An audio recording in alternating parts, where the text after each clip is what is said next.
Arestado ang 7 individual sa isinagawang operasyon laban sa umano'y iligal na pagkukwari sa Binalbagan River, Moises Padilla, Negros Occidental noong Agosto 25 taong kasalukuyan.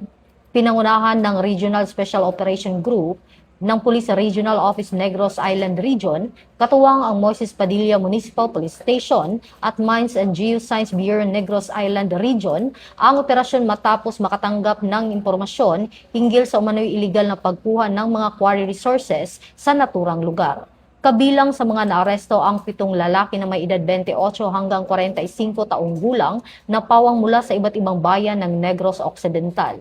Ayon sa pulisya, naaktuhan na ang mga sospek habang kumukuha ng mga quarry resources mula sa ilog gamit ang isang backhoe at 4 na dump truck. Nanghingan ng mga kaukulang permit at dokumento na nagbibigay otoridad sa kanilang operasyon, nabigo umano ang mga ito na magpakita ng mga papeles. Umabot sa 16.25 million ang kabuuang tinatayang halaga ng mga nakumpiskang kagamitan at quarry material.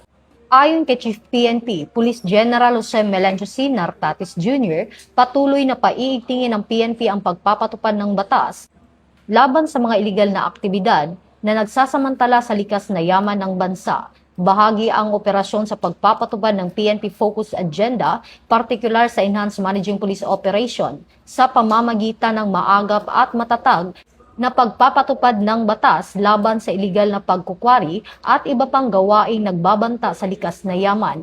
Kaakibat nito ang layunin ng PNP na maisulong ang bagong PNP para sa bagong Pilipinas, serbisyong mabilis, tapat at nararamdaman.